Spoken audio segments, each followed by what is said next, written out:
मान्यवर, विपक्ष के नेता राहुल गांधी जी ने 5 नवंबर 2025 को एक प्रेस कॉन्फ्रेंस में परमाणु बम फोड़ा। अब वो परमाणु बम के अंदर उन्होंने कहा कि हरियाणा में एक ही घर में 501 वोट पड़ गए। चुनाव आयोग ने इतनी स्पष्टता करी कि हाउस नंबर 265 कोई छोटा मकान नहीं है और 1 एकड़ का पुश्तैनी प्लॉट में अनेक परिवार बस रहे हैं, मगर वहां हर परिवार के घर का नंबर नहीं दिया गया है, इसलिए सब जगह हाउस नंबर 501 दिया गया। और एक परिवार की तो 3 पीढ़ियां साथ में रह सकती है। और पुराने नंबर से ही जब हरियाणा में कांग्रेस की सरकार चुनी गई तब से ये नंबर इसी तरह से चल रहा है। ये ना कोई फर्जी घर है ना फर्जी वोटर है। मान्यवर, वोट चोरी का नैरेटिव बनाने के लिए मान्यवर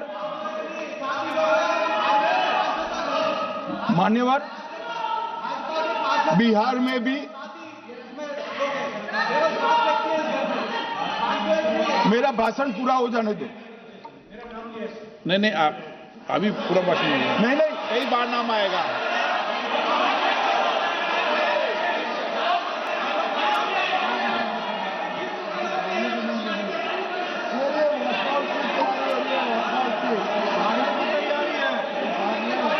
माननीय सदस्य,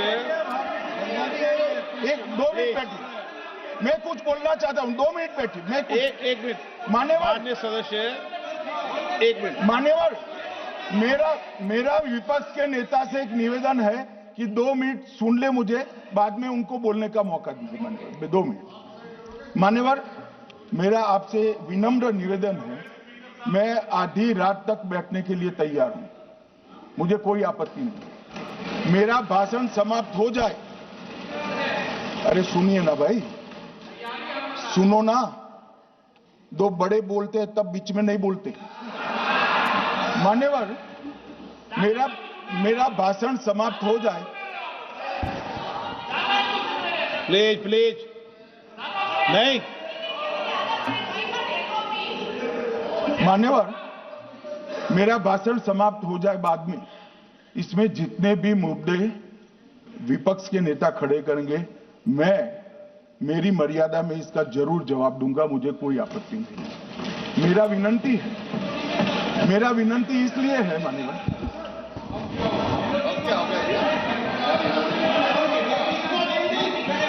एक minute,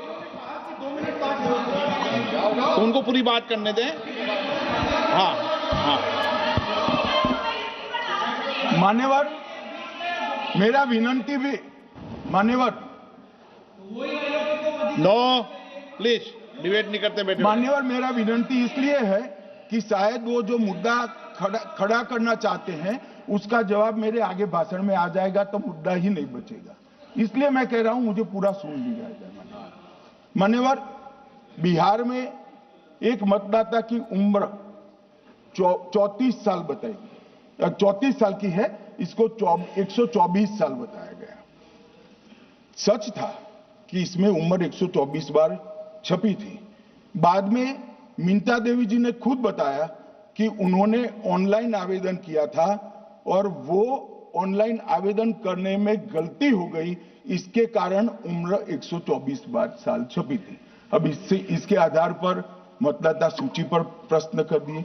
Subodh Kumar Nawada press conference में कहा गया कि एक राजनीतिक दल के बीएलए है, इनका नाम कभी आया ही नहीं, वो भी सच नहीं निकला। रंजू देवी रोहतास, उनको कहा कि एक कार्यकर्ता, उन्होंने बाद में रंजू देवी जी ने स्टेटमेंट दिया, जबरन बुलाकर उनकी वोटर लिस्ट से नाम काट लिया गया, ऐसा आरोप हुआ। तो रंजू देवी ने यही कहा कि कांग्रेस के कार्यकर्ताओं को कहने पर मैंने गलत जानकारी दी थी।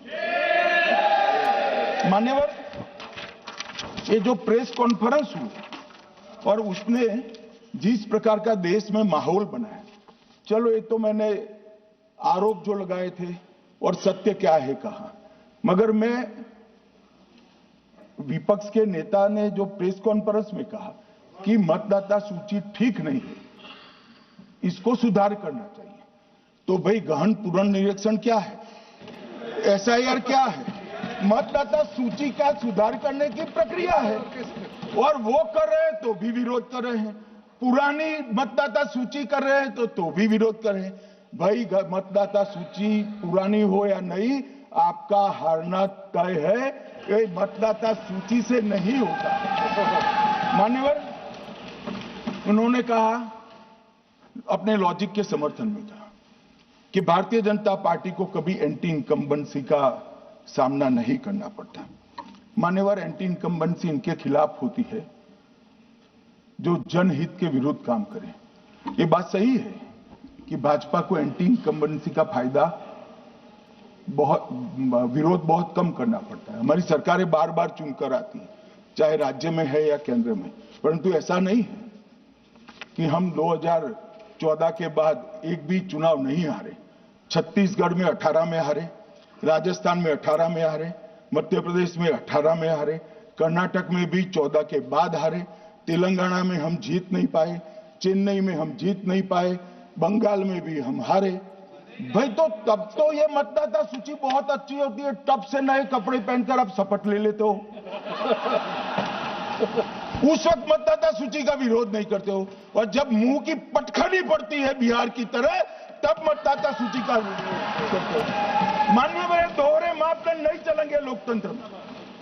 जब आप जीतते हो तब चुनाव आयोग महान है, जब आप हारते हो तो चुनाव आयोग निकम्मा है, बीजेपी का कहने पर चलता है। जब आप जीतते हो मतदाता सूची अच्छी है, मतदाता सूची अच्छी है, और जब आप हारते हो तो मतदाता सूची खराब है। मान्यवर, मुझे कोई आपत्ति नहीं, इस प्रकार का भ्रांति फैलाए तो फैलाए, मेरा दायित्व है कि इस देश की जनता को एक ड्यूअल स्टैंडर्ड की जानकारी देना, जो मैं आज इस सदन में खड़े होकर दे रहा हूं। मान्यवर, आगे पर भी मैं इस विषय को कहूंगा, और ढेर सारे आरोपों के मेरे पास जवाब है। जो 3 प्रेस कॉन्फ्रेंस में, एक सादा प्रेस कॉन्फ्रेंस, एक एटम बम वाला प्रेस कॉन्फ्रेंस, एक परमाणु बम वाला, ये तीनों में क्या हुआ, इसके सारे जवाब में मेरे पास है।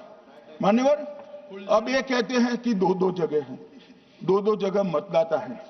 मान्यवर, किन किन लोगों के 2-2 जगह मतदाता, मैं इसमें जिनके नाम 2 जगह रजिस्टर्ड है उसका दोष नहीं निकालता मैं, क्योंकि एक जगह से कोई व्यक्ति दूसरी जगह गई तो 2010 के बाद इसको डिलीट करने का अधिकार आरओ के पास से ले लिया गया।